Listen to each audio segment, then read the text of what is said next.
رب العالمين والصلاة والسلام على سيد الأنبياء والمرسلين وعلى آله وصحبه أجمعين أما بعد فأعوذ بالله من الشيطان الرجيم بسم الله الرحمن الرحيم فالذين آمنوا به وعزروه ونصروه واتبعوا النور الذي أنزل معه أولئك هم المفلحون صدق الله العظيم۔ بزرگان ملت، برادران اسلام، آپ کے سامنے پچھلے 2 ہفتے سے یہ بات بہت نمایاں طریقے پر بتائی گئی کہ اللہ جل شانہ کی رحمت تمام چیزوں پر حاوی ہے، اور اللہ کا خود ارشاد ہے کہ میں نے 99 حصے اس رحمت کے اپنے پاس رکھا ہے اور ایک حصہ دنیا والوں کو دیا ہے، جس میں انسان، جانور، ماں باپ، اولاد آپس میں جتنی محبتیں، جتنی رحمت کے مظاہر آپ کو دکھائی دیتے ہیں وہ اسی ایک حصے کا ہے، لیکن اس کی سب سے بڑی مظہر جو ہے اس رحمت کا نبی اکرم صلی اللہ علیہ وسلم کی بعثت ہے۔ دنیا تباہی کے دہانے پر پہنچ چکی تھی، بلکہ تباہ ہونے کے بالکل قریب پہنچ چکی تھی، تب اللہ جل شانہ کی رحمت جوش میں آئی اور اپنے آخری نبی کو ایک ایسا دین دے کر بھیجا جو امن اور سلامتی کا دین تھا، چین اور سکون کا دین تھا، جس کی وجہ سے پوری انسانیت تباہی کے دہانے سے بچ گئی۔ یقیناً اللہ کے رسول صلی اللہ علیہ وسلم کے بہت سے احسانات ہیں، جیسا کہ پچھلے جمعہ میں آپ کے سامنے بتایا تھا کہ آپ کی جو ہدایات ہیں، آپ کی جو تعلیمات ہیں، وہ ہم سب کے اوپر بہت بڑا احسان ہے۔ آج جو میں نے آیت پڑھی ہے وہ سورہ اعراف کی ایک آیت کا ٹکڑا ہے۔ پوری آیت جو ہے جس میں اللہ نے اپنے نبی پر ایمان لانے کا حکم دیا اور ان کی کچھ صفات کا تذکرہ کیا کہ وہ رسول ہیں، نبی ہیں، امی ہیں، ان کے اوصاف تورات اور انجیل کے اندر بھی بیان کیے گئے ہیں، اور انہوں نے بہت سے چیزوں کو اللہ کے حکم سے حلال قرار دیا ہے، بہت سی چیزوں کو اللہ کے رسول نے اللہ کے حکم سے حرام قرار دیا ہے، اور اس کے بعد اللہ نے ہم کو اور آپ کو مخاطب کر کے کہا فَالَّذِينَ آمَنُوا بِهِ وَعَزَّرُوهُ وَنَصَرُوهُ وَاتَّبَعُوا النُّورَ الَّذِي أُنزِلَ مَعَهُ أُولَئِكَ هُمُ الْمُفْلِحُونَ،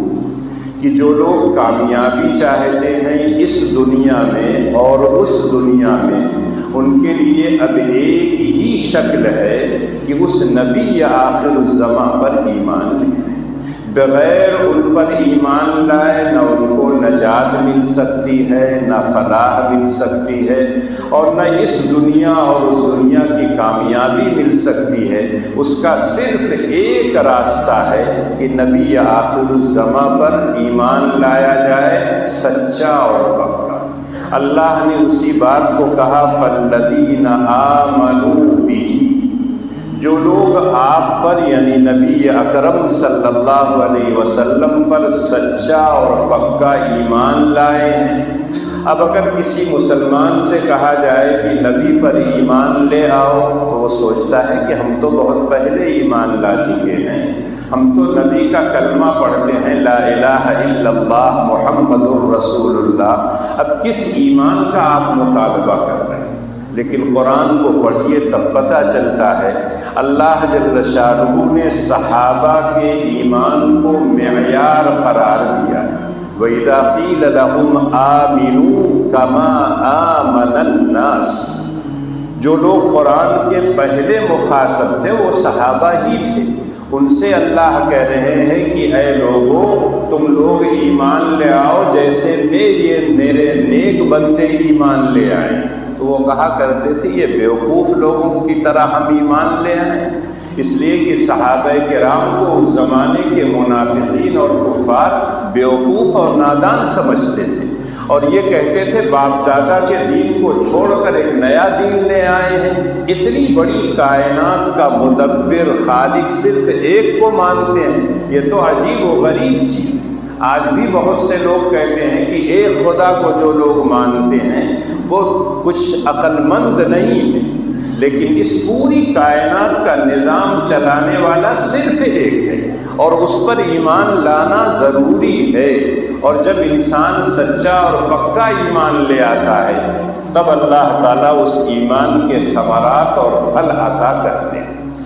جب ان سے یہ مطالبہ کیا گیا کہ جیسے صحابہ کا ایمان ہے ویسا ایمان لے آؤ تم، کہیں اللہ کہتے ہیں یا ایھا الذین آمنوا آمنوا باللہ ورسولہ والکتاب الذی انزل علی رسولہ، اے ایمان والو اللہ پر، اس کے رسول پر، اس کی کتاب پر ایمان لے آؤ۔ ایمان لانے والوں سے اللہ کا یہ مطالبہ ہے کہ ایمان لے آؤ۔ اس کا مطلب یہ ہے کہ کچھ ایسا ایمان اللہ کو مطلوب ہے جس کے اندر پورے طور پر اخلاص ہو، کسی طرح کا نفاق نہ ہو، بالکل سچا اور پکا ایمان ہو۔ نبی نے جو کہہ دیا اس کو مان لینا۔ اسی لیے احادیث میں اور دوسری جگہوں پر کہا جاتا ہے ایمان کا مطلب ہے التصدیق بما جاء به النبی صلی اللہ علیہ وسلم، اللہ کے رسول جو کچھ بھی لے آئے ہیں، جو کچھ بھی بتائے ہیں، دل سے اس کو مانو۔ اقرار باللسان یہ ذریعہ ہے، یہ بتا رہا ہے کہ ہمارے دل میں ایمان ہے،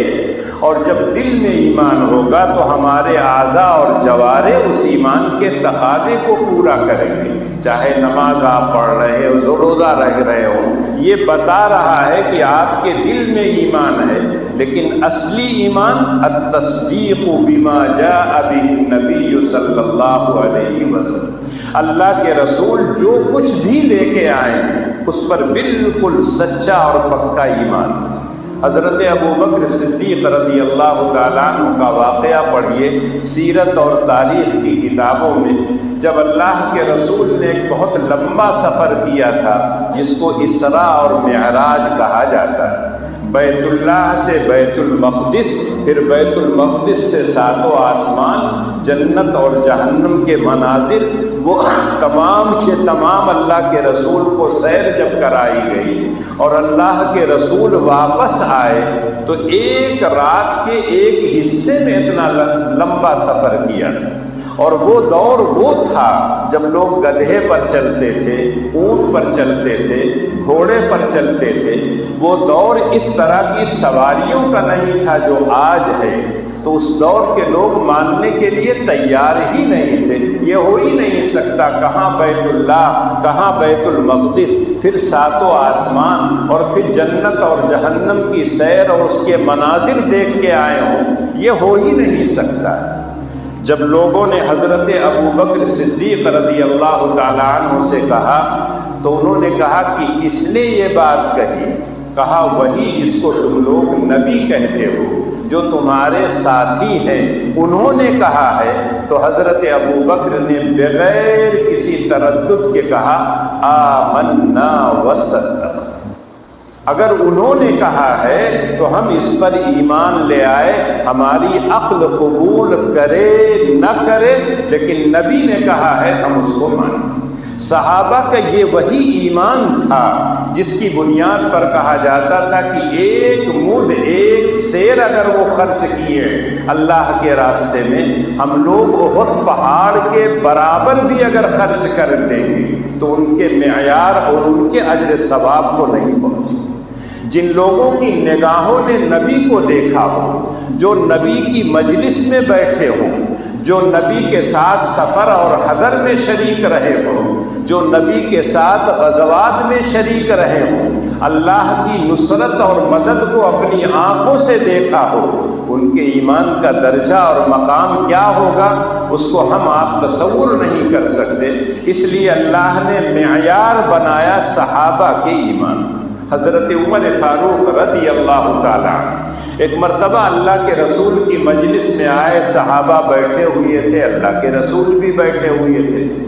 اللہ کے رسول جب بیٹھے رہتے تھے، کوئی بات کرتے تھے تو آپ کے چہرے پر مسکراہٹ کے آثار رہتے تھے، خوشی کے آثار رہتے تھے۔ لوگ دیکھ کے سمجھ جاتے تھے کہ نبی کیا ہے، خوش ہیں ہم لوگوں سے۔ اور جب کسی بات پر ناراض ہوتے تھے تو آپ کے چہرے سے ظاہر ہو جاتا تھا کہ آپ ناراض ہیں۔ حضرت عمر فاروق رضی اللہ تعالیٰ عنہ کچھ کاغذ لیے ہوئے ہاتھ میں آئے اور اللہ کے رسول صلی اللہ علیہ وسلم سے کہا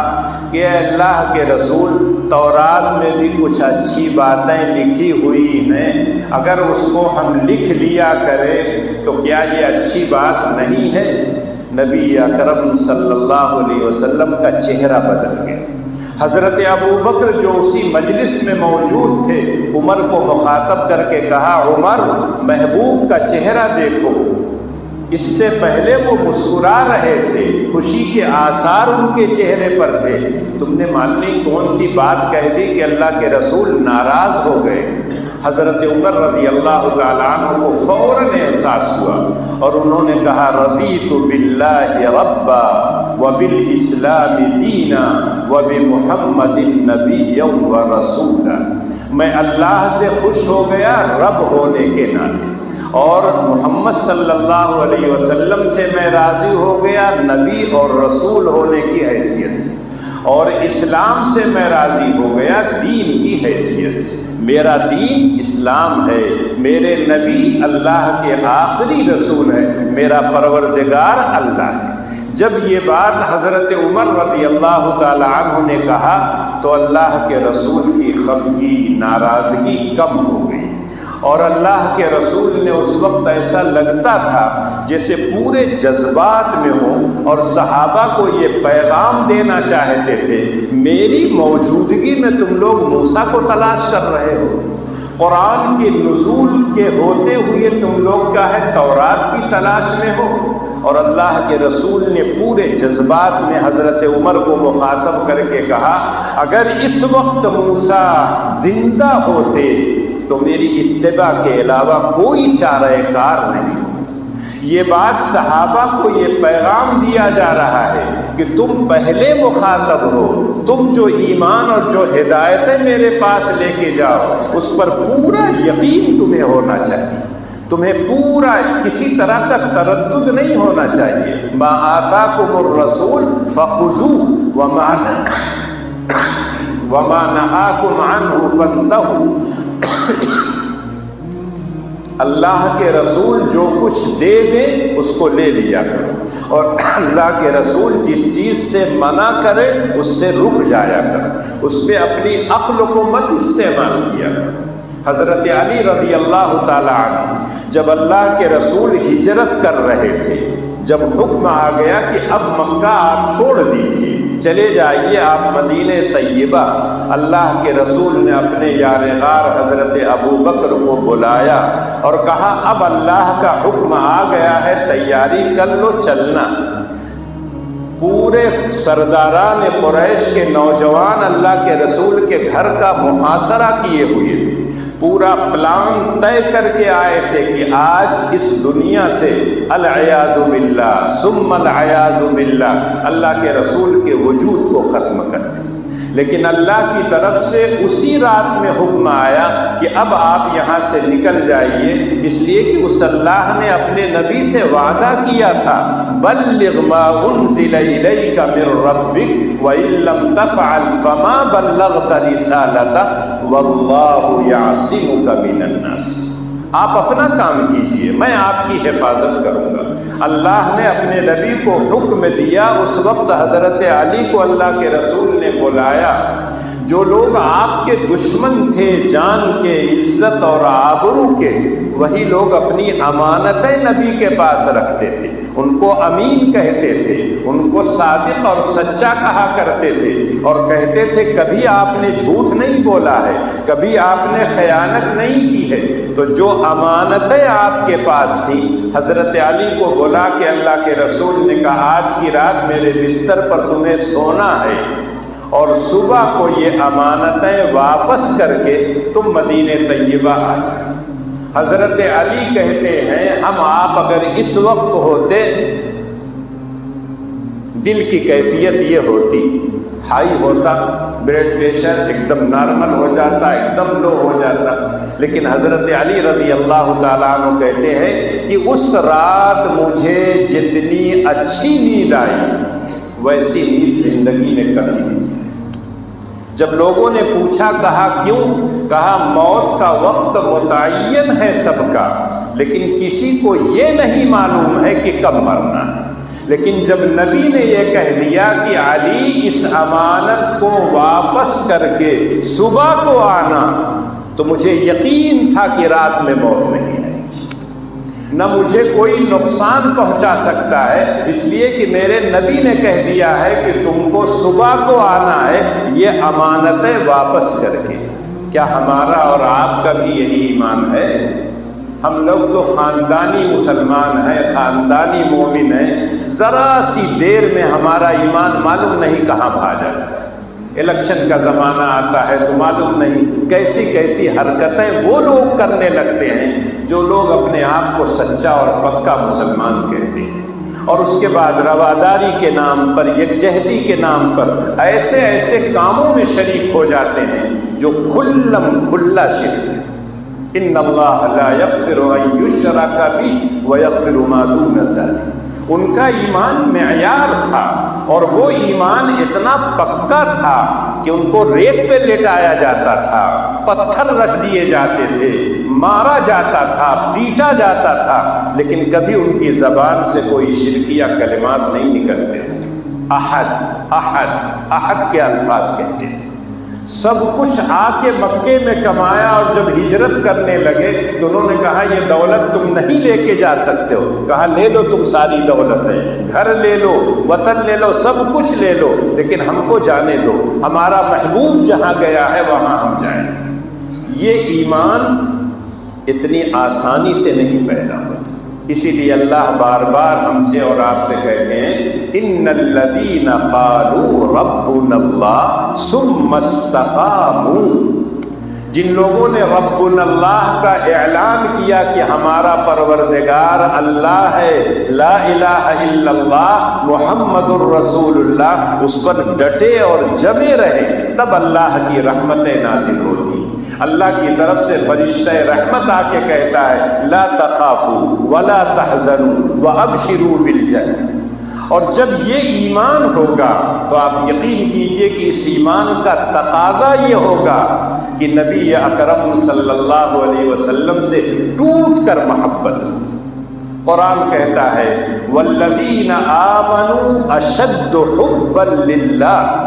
جو لوگ اللہ اور اس کے رسول پر ایمان لے آئے ہیں، اللہ سے، اس کے رسول سے ان کو محبت سب سے زیادہ ہوتی۔ اولاد، گھر بار، کاروبار، سب کچھ وہ چھوڑ سکتے ہیں، لیکن اللہ اور اس کے رسول کی محبت کو نہیں چھوڑ سکتے۔ اور یہ وہ محبت ہوتی ہے جس کی وجہ سے سارا کام کرنا آسان ہو جاتا ہے۔ محبوب سے جب آپ محبت کریں گے تو محبوب کی ایک ایک ادا سے محبت ہوگی، کیسے وہ چلتے تھے، کیسے وہ کھاتے تھے، کس طرح کا وہ لباس پہنتے تھے، کس طرح سے وہ سوتے تھے، کس طرح سے وہ دشمنوں سے ملتے تھے، کس طرح وہ استنجا کرنے جاتے تھے، مسجد میں آتے تو کیسے آتے تھے، مسجد سے باہر جاتے تھے تو کیسے جاتے تھے۔ اتنے دنوں سے ہم لوگ نماز اس مسجد میں پڑھ رہے ہیں، لیکن اگر کسی سے اچانک پوچھ لیا جائے کہ آپ کی جامع مسجد میں کتنے دروازے ہیں، تو سوچنے پر آدمی مجبور ہوتا ہے کہ میں وہاں دروازہ گننے جاتا ہوں کہ نماز پڑھنے جاتا ہوں۔ پہلا اس کا جواب یہی رہتا ہے، لیکن ایک زمانے سے آپ پڑھ رہے ہیں، ہو سکتا ہے دیکھتے دیکھتے یاد ہو جائے، لیکن ہمارے سر کے اور داڑھی کے بال کتنے سفید ہو گئے ہیں ہم بھی نہیں گن سکتے ہیں۔ جو لوگ ہم سے محبت کرتے ہیں، گھر کے بچے، وہ بھی نہیں بتا سکتے ہیں کہ آپ کے بال کتنے سفید ہیں، لیکن قربان جائیے ان صحابہ کرام کو، اللہ کے رسول کے کنپٹی کے پاس اور داڑھی کے کچھ بال سفید تھے، اور باقاعدہ وہ بتاتے تھے کہ اللہ کے رسول صلی اللہ علیہ وسلم کے اتنے بال سفید تھے۔ آپ جب مسکراتے تھے تو آپ کے مسکرانے کی کیفیت کیا ہوتی تھی؟ کیا وہ قہقہا ہوتا تھا؟ نہیں۔ کیا وہ ضحک جس میں صرف دانت کھل جائے، اور ایک ہوتا ہے تبسم۔ تو اللہ کے رسول عام طور سے تبسم فرماتے تھے، ہونٹ سے پتہ چل جاتا تھا کہ اللہ کے رسول خوش ہیں اور تھوڑا سا مسکرا دیتے۔ کبھی کبھی اللہ کے رسول کا ہے ضحک فرمائے، لیکن قہقہا تو کبھی نہیں فرمائے۔ اور اللہ کے رسول کہا بھی کرتے تھے، قرآن بھی ہم سے کہتا ہے فَلْيَضْحَكُوا قَلِيلًا وَلْيَبْكُوا كَثِيرًا، رویا کرو زیادہ، ہنسا کرو۔ ہنسی جو ہے انسان کے دل کو مردہ بنا دیتی، لیکن جب ہم اپنی مجلسوں میں بیٹھتے ہیں اتنا ٹھٹھا، اتنا قہقہا لگتا ہے کہ دل تو پہلے سے مردہ رہتا ہے، جو کچھ تھوڑی سی زندگی رہتی ہے اس کے آثار بھی ختم ہو جاتے ہیں۔ تو صحابہ کتنی آپ سے محبت کرتے تھے، آپ تاریخ اٹھا کے دیکھ لیجئے، ویسی مثالیں آج نہیں ملیں گی۔ سب کچھ اپنا قربان کر دیتے تھے اللہ کے رسول صلی اللہ علیہ وسلم کی۔ ایک صحابی ہیں حضرت زید ابن دسنہ، کفار مکہ نے ان کو قیدی بنا رکھا تھا، ان کو سزا دینا چاہتے تھے، سولی پر لٹکانا چاہتے تھے۔ لوگ آئے اور زید ابن دسنہ سے کہنے لگے کہ اگر تمہاری جگہ تمہارے نبی کو لا کے رکھ دیا جائے، تم کو چھوڑ دیا جائے، تو کیا تم یہ بات پسند کرو گے؟ تو انہوں نے کہا یہاں لانے کی ضرورت نہیں ہے، میرے محبوب جہاں ہیں وہاں بھی ان کے تلوے میں ایک کانٹا چبھ جائے، یہ زید ابن دسنہ کو برداشت۔ یہ محبت کی وہ علامت تھی کہ کفار مکہ اور دوسرے جو جاسوس ہوتے تھے وہ جب صحابہ کی محبتوں کو دیکھتے تھے تو آ کے کہتے تھے ویسی محبت کہیں نہیں ہم نے دیکھی۔ قیصر و کسریٰ کے دربار میں چمچے ان سے محبت کرتے تھے، لیکن وہ محبت ان کے اندر اخلاص نہیں ہوتا تھا، وہ صرف جسم پر حکومت کرتے تھے، ڈر کے مارے ان کے سامنے کا ہے وہ ان سے محبت کا اظہار کرتے تھے۔ اللہ کے رسول صلی اللہ علیہ وسلم کی بعض چیزوں کا تذکرہ جب پڑھتے ہیں تو عجیب و غریب لگتا ہے۔ آج کا انسان تو کہے گا کہ یہ کوئی تہذیب کے خلاف ہے۔ اللہ کے رسول جب وضو کرتے تھے تو وضو کا پانی آپ کا زمین پر صحابہ گرنے نہیں دیتے تھے، اور لے کے فوراً کا اپنے چہرے پر اور بدن پر مل لیا کرتے تھے۔ یہ وہی محبت کا ہے۔ آج بھی آپ اپنے بچے کو، اپنے نواسے کو، اپنے پوتے کو اگر گندا ہو، نزلہ ہوا ہو، ناک سے بہہ رہی ہو ناک، لیکن آپ کا وہ نواسا ہے، آپ کا وہ پوتا ہے، دوڑ کے گرتا پڑتا آتا ہے، آپ اس کو اٹھا کے سینے سے لگا لیتے ہیں، اس کی پیشانی کا، اس کے گال کا بوسہ لیتے ہیں۔ اس وقت کوئی آدمی نہیں کہتا کہ گندا آدمی ہے کیوں بوسہ دے رہے ہیں، تو اس وقت آپ کہتے میرا لخت جگر ہے،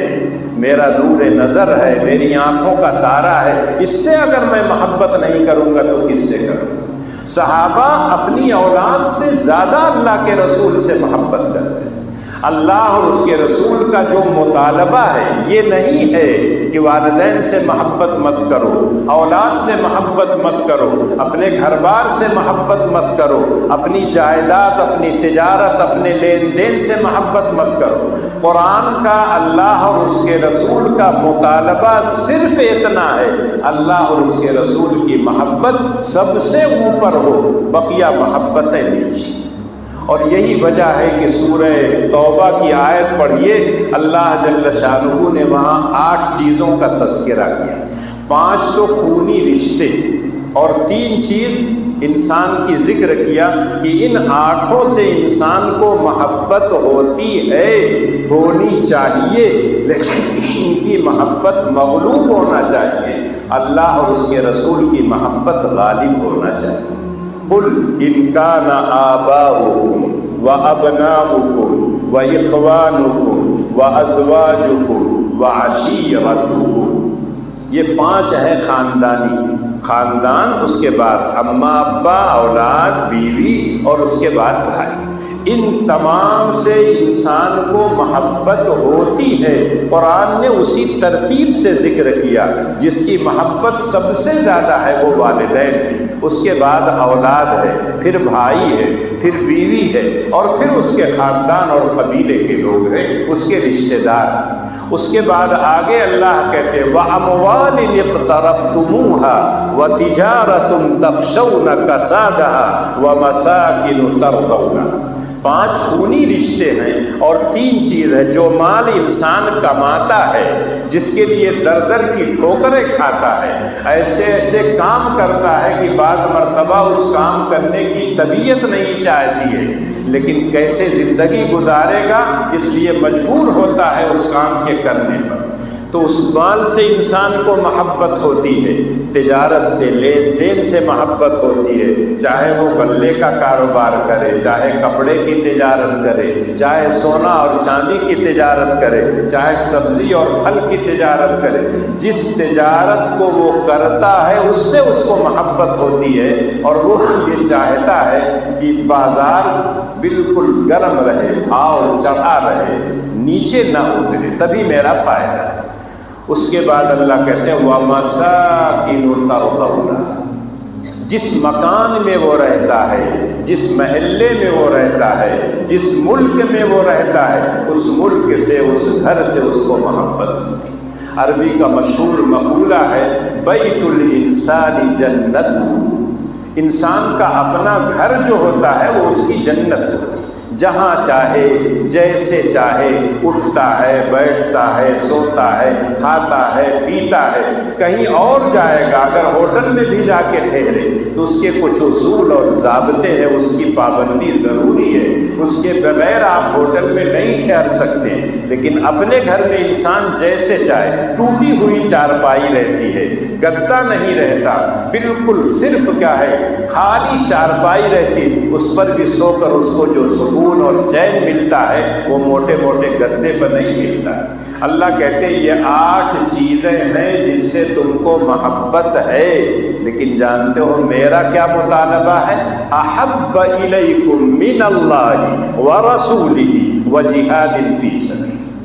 8 چیز ایک طرف ہے اور 3 چیز ایک طرف ہے، اللہ، اس کے رسول اور اللہ کے راستے میں اپنی سب کچھ قوت اور صلاحیت کو صرف کرنا، جس کو جہاد کہا جاتا ہے۔ یہ 3 چیزیں ایک طرف ہیں۔ ہمیشہ تم کو خیال رکھنا چاہیے کہ یہ 8 کی محبت ان 3 چیزوں پر غالب نہیں آنا چاہیے۔ یہ 3 چیز غالب ہوں، اللہ کی محبت، اللہ کے رسول کی محبت، اللہ کے راستے میں اپنا سب کچھ قربان کرنے کا جذبہ، یہ سب سے اوپر ہونا چاہیے، اور ان چیزوں کی محبت مغلوب ہونا چاہیے، تب تو تم کامیاب ہو، ورنہ اللہ کی طرف سے بڑی سخت وعید ہے فَتَرَبَّصُوا حَتَّى يَأْتِيَ اللَّهُ بِأَمْرِهِ۔ انتظار کرو کب اللہ کا عذاب آ جائے، کب اللہ کی طرف سے کوئی مصیبت آ جائے، تم کو نہیں پتہ ہے۔ اگر یہ 8 چیزیں غالب ہو جائیں گی، اللہ اور اس کے رسول اور اللہ کے راستے میں جہاد مغلوب ہو جائے گی اس کی محبت، تو تم خطرے سے خالی نہیں۔ خود اللہ کے رسول صلی اللہ علیہ وسلم نے کہا کوئی شخص مومن کامل اس وقت تک نہیں ہو سکتا ہے جب تک میری محبت اس کے والدین سے، اس کی اولاد سے، دنیا کے سارے لوگوں سے میں محبوب نہ ہو جاؤں۔ حضرت عمر رضی اللہ تعالیٰ عنہ ایک مرتبہ اللہ کے رسول کی مجلس میں تھے، اللہ کے رسول نے جب یہ حدیث بیان کی تو حضرت عمر نے کہا کہ اے اللہ کے رسول، آپ سب سے زیادہ مجھے محبوب ہیں، لیکن اپنی جان کے میں اپنا سب سے زیادہ محبوب ہوں، میری جان مجھے سب سے زیادہ محبوب، اس کے بعد آپ ہیں، پھر اور لوگ ہیں۔ اللہ کے رسول نے کہا کہ ایمان مکمل نہیں ہوا۔ حضرت عمر رضی اللہ تعالیٰ عنہ تھوڑی دیر رکے، اور رکنے کے بعد کہا کہ اے اللہ کے رسول، اب اپنی جان سے بھی زیادہ آپ میرے محبوب ہیں۔ تب اللہ کے رسول نے کہا آل یا عمر، اے عمر اب تمہارا ایمان مکمل ہوا، اور انہی صحابہ کے ایمان کو معیار قرار دیا گیا ہے یہ ایرو غیرو نہیں ہے، رضی اللہ عنہم ورضوا عنہ، اولئک حزب اللہ ان کو کہا گیا ہے، اولئک هم المفلحون ان کو کہا گیا ہے۔ ایک ایک ادا ان کی نبی اکرم صلی اللہ علیہ وسلم کے نقش قدم سے ہٹی ہوئی نہیں تھی۔ حضرت عبداللہ ابن عمر رضی اللہ تعالیٰ عنہ کا واقعہ پڑھیے، ان کو کہا جاتا ہے متبع سنت تھے، ایک ایک ادا کو اپناتے تھے۔ سفر پہ جا رہے ہیں، ان کو پتہ ہے کہ اللہ کے رسول یہاں اترے تھے، استنجا کیا تھا، ان کو استنجا کی ضرورت نہیں ہے، لیکن وہاں اترتے تھے، میرے محبوب اترے تھے، یہاں بیٹھے تھے، وہ جاتے بیٹھتے اور پھر سوار ہوتے اور چلے جاتے۔ اور جب لوگ کہتے تو کہتے کہ مجھے استنجا کی ضرورت نہیں تھی، لیکن میرے حبیب یہاں اترے تھے اس لیے میں بھی اترا۔ صحابہ اتنا محبت اللہ کے رسول سے کرتے تھے کہ آپ کیا ہے سوچ نہیں سکتے۔ غزوہ احد میں افواہ اڑا دی گئی کہ نبی اکرم صلی اللہ علیہ وسلم دنیا سے چلے گئے، مدینہ طیبہ سے سارے لوگ بھاگے ہوئے آ رہے ہیں، ایک عورت بھی اس میں آ رہی ہے، اور لوگ اس سے کہہ رہے ہیں کہ اللہ کے رسول بالکل خیر و عافیت کے ساتھ ہیں، اطمینان رکھو۔ اس نے کہا جب تک اپنی آنکھوں سے میں دیکھ نہیں لوں گی تب تک مجھے چین اور سکون نہیں۔ راستے میں لوگوں نے کہا تمہارا بیٹا شہید ہو گیا، کہا انا للہ و انا الیہ، تمہارے ابا شہید ہو گئے، انا للہ، تمہارا بھائی شہید ہو گیا، انا للہ، اور ایسے ہی بہت سے رشتہ داروں کا نام لیا، سب پر وہ صرف انا للہ و انا الیہ راجعون پڑھتی گئی۔ اور اس کے بعد جب تک اللہ کے رسول کو دیکھا نہیں اس کو چین اور سکون نہیں آیا، اور جب اللہ کے رسول کو اپنی آنکھوں سے دیکھ لیا تب اس نے کہا کل مصیبت بعدک جلل، اے اللہ کے رسول آپ صحیح سالم ہیں، آپ دنیا میں موجود ہیں، خیر و عافیت کے ساتھ ہیں، اس سے پہلے جتنی مصیبتیں مجھ پر آئی ہیں اس کی کوئی حیثیت نہیں، آپ صحیح سلامت ہیں، میری دنیا اور آخرت صحیح سلامت ہے۔ یہ وہی شخص کہہ سکتا ہے جس کے دل میں ایمان باللہ اور ایمان بالرسول ہو، اور جب یہ نہیں ہوگا تو اس محبت کا اظہار نہیں کرے گا۔ آدمی جب کسی سے محبت کرتا ہے تو محبوب کی ایک ایک ادا کیا ہے محبوب ہوتی ہے۔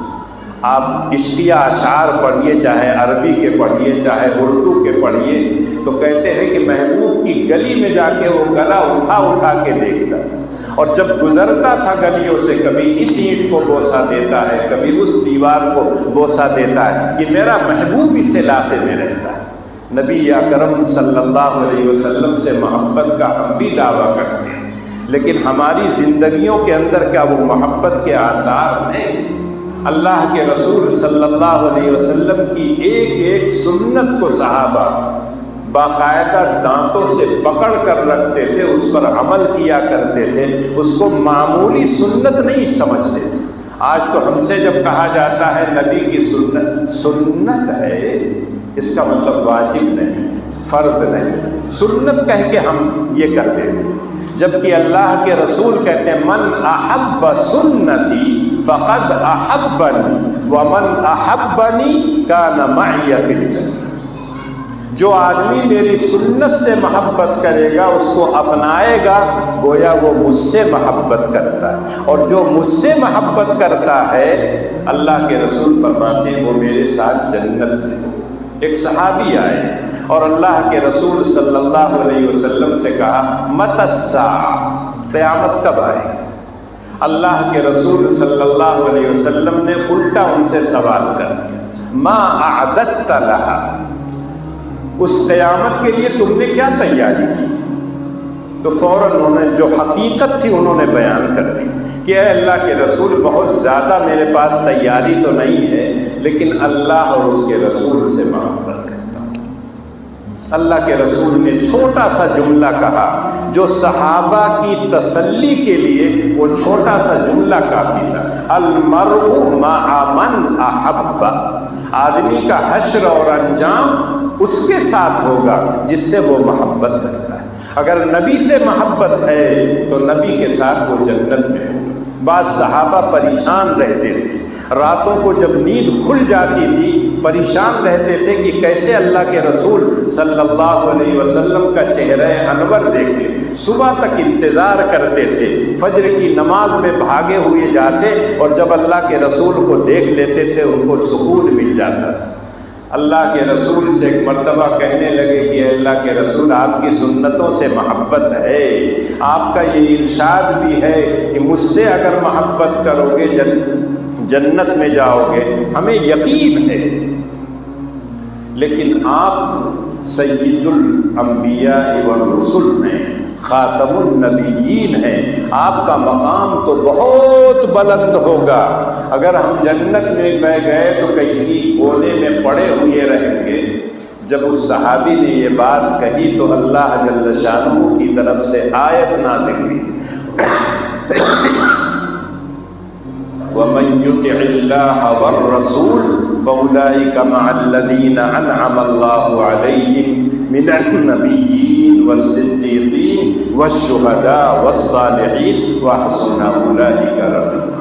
جو اللہ اور اس کے رسول کی اطاعت کرے گا اس کا حشر ان چار گروہوں کے ساتھ ہوگا، نبیوں کے ساتھ، صدیقین کے ساتھ، شہداء کے ساتھ اور صالحین کے ساتھ۔ صحابہ کہتے تھے یہ آیت جب نازل ہوئی ہے تو ہم اتنا خوش ہوئے جتنا خوشی ہمیں ایمان لانے کے بعد ہوئی کہ ہم اپنے نبی کے ساتھ ہیں۔ تو نبی کے ساتھ اگر کوئی آدمی رہنا چاہتا ہے تو نبی سے ٹوٹ کر محبت کرے، اور محبت کے ناپنے کا پیمانہ صرف اور صرف ایک ہے، اطاعت، اتباع۔ کوئی آدمی کسی سے محبت کا دعویٰ کرے اور وہ کہے کہ بیٹا یہ کام کر دو، اور وہ کہے ابا بڑی دھوپ ہے جانے دیجیے شام کو کر دیں گے، اس کا مطلب ہے بیٹے کو اپنے باپ سے محبت نہیں ہے۔ محبت ہوتی تو وہ سوچتا نہیں، فوراً چلا جاتا کہ ابا نے کہا ہے مجھ کو جانا۔ تو ایک ہی پیمانہ ہے محبت کے ناپنے کا کہ اس کی کتنی اطاعت اور فرما برداری آپ کی۔ اطاعت کا دائرہ محدود ہے احکام تک، اور اسی لیے قرآن بار بار ہم سے کہتا ہے اطیعوا اللہ واطیعوا الرسول، من یطع الرسول فقد اطاع اللہ واطیعوا اللہ واطیعوا الرسول لعلکم ترحمون۔ لیکن اتباع کا دائرہ بہت وسیع ہے۔ اتباع میں نبی اکرم صلی اللہ علیہ وسلم کی ایک ایک ادا، ایک ایک حرکات، وہ تمام کی تمام اتباع کرنے کے لائق ہوتی ہے۔ اور جب تک انسان نبی کا مکمل طور پر متبع نہیں ہوگا تب تک اس کو محبت رسول کا دعویٰ نہیں کرنا چاہیے۔ فَالَّذِينَ آمَنُوا بِهِ، پہلی چیز ایمان تھی۔ ایمان کا تقاضا یہ تھا کہ نبی سے ٹوٹ کر محبت کی جائے، محبت کا پیمانہ ہے اطاعت رسول۔ دوسری چیز اللہ نے کہا فَالَّذِينَ آمَنُوا بِهِ وَعَزَّرُوهُ، نبی کی تعظیم اور تکریم کرو۔ اللہ اکبر، اللہ سب سے بڑے، لیکن اللہ کے بعد جو ذات اقدس ہے وہ نبی اکرم صلی اللہ علیہ وسلم کی ذات گرامی۔ چاہے اشعار ہو، چاہے سیرت نگار ہو، چاہے کوئی بھی آدمی ہو، نبی کی مدح و ثنا کرتے کرتے وہ تھک جائے گا، لیکن اللہ کے رسول صلی اللہ علیہ وسلم کی مدح و ثنا نہیں ختم ہوگی۔ اسی لیے مجبور ہو کر آدمی یہ کہتا ہے بعد خدا بزرگ، تو یہ قصہ مختصر، اللہ سب سے بڑے ہیں، اس کے بعد آقا نبی اکرم صلی اللہ علیہ وسلم کی ذات اقدس۔ اور جس ذات اقدس کے بارے میں خود اللہ نے کہا ہو وَرَفَعْنَا لَكَ ذِكْرَكَ، ہم آپ کی زبان سے اس کی تعریف کریں۔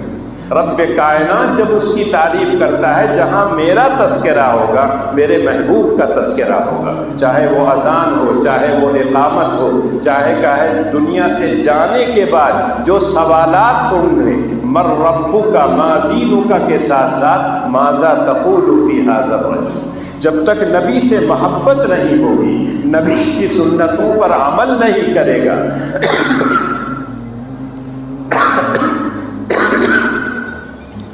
نبی کی لائی ہوئی شریعت پر عمل نہیں کرے گا، تب تک وہ نبی اکرم صلی اللہ علیہ وسلم کو پہچانے گا نہیں۔ اگر کوئی انسان صرف اتنا سوچ لے کہ حوض کوثر پر وہ بیٹھے ہوں گے اور جام کوثر پلا رہے ہوں گے، اگر نبی کہہ دے میں تم کو پہچانتا نہیں، سوچ لیجئے کہ کیا حشر ہوگا۔ دنیا میں رہتے ہوئے تو آپ نعرہ رسالت جتنا چاہیں لگا دیں، جتنا چاہیں محبت کا اظہار کریں، لیکن نبی کے نقش قدم پر اگر نہیں چلیں گے اور اس روز نبی نے کہہ دیا کہ میرا یہ امتی نہیں ہے، تو کوئی آدمی آپ کو ان کا امتی ثابت نہیں کر سکتا۔ فالذین آمنوا بہ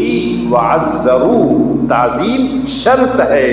اور یہی وجہ ہے کہ قرآن پڑھیے تمام نبیوں کو اللہ نے نام لے کر مخاطب کیا، یا نوح، یا زکریا، یا ابراہیم، یا اسماعیل، یا موسیٰ، یا عیسیٰ، لیکن پورے قرآن میں کہیں یا محمد کا لفظ نہیں۔ اللہ کے رسول کا نام آیا ہے، مبشرا برسول یأتی من بعد اسمہ احمد،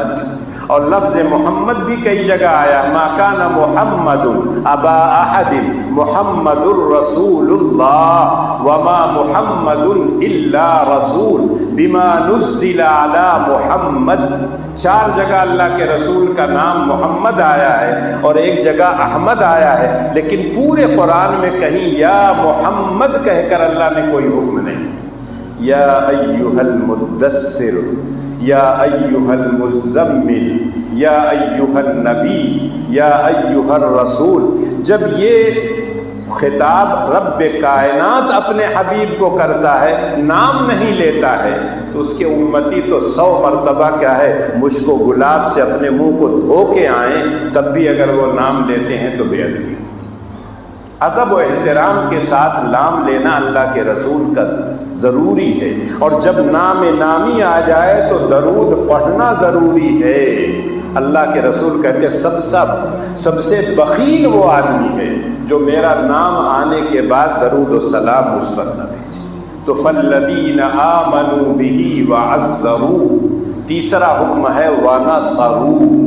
جب تک اللہ کے رسول دنیا میں تھے تب تو عام طور سے سمجھ میں آتا تھا کہ اللہ کے رسول کی نصرت اور مدد، دشمنوں کے مقابلے میں دین کے جو احکامات تھے ان کے پہنچانے میں اللہ کے رسول کی نصرت کی جائے۔ لیکن جب اللہ کے رسول دنیا سے چلے گئے، نبی کوئی نہیں آئے گا، لیکن کار نبوت باقی ہے، آپ کا مشن باقی ہے، آپ جو ذمہ داریاں امت کو چھوڑ کر گئے ہیں، امت کو اس کام کو کرنا ہے۔ اور اسی کام کے لیے اللہ کے رسول کو طائف جا کے کیا ہے، لہو لہان کیا گیا، آپ کے راستے میں کانٹے بچھائے گئے، آپ کے سامنے کیا ہے،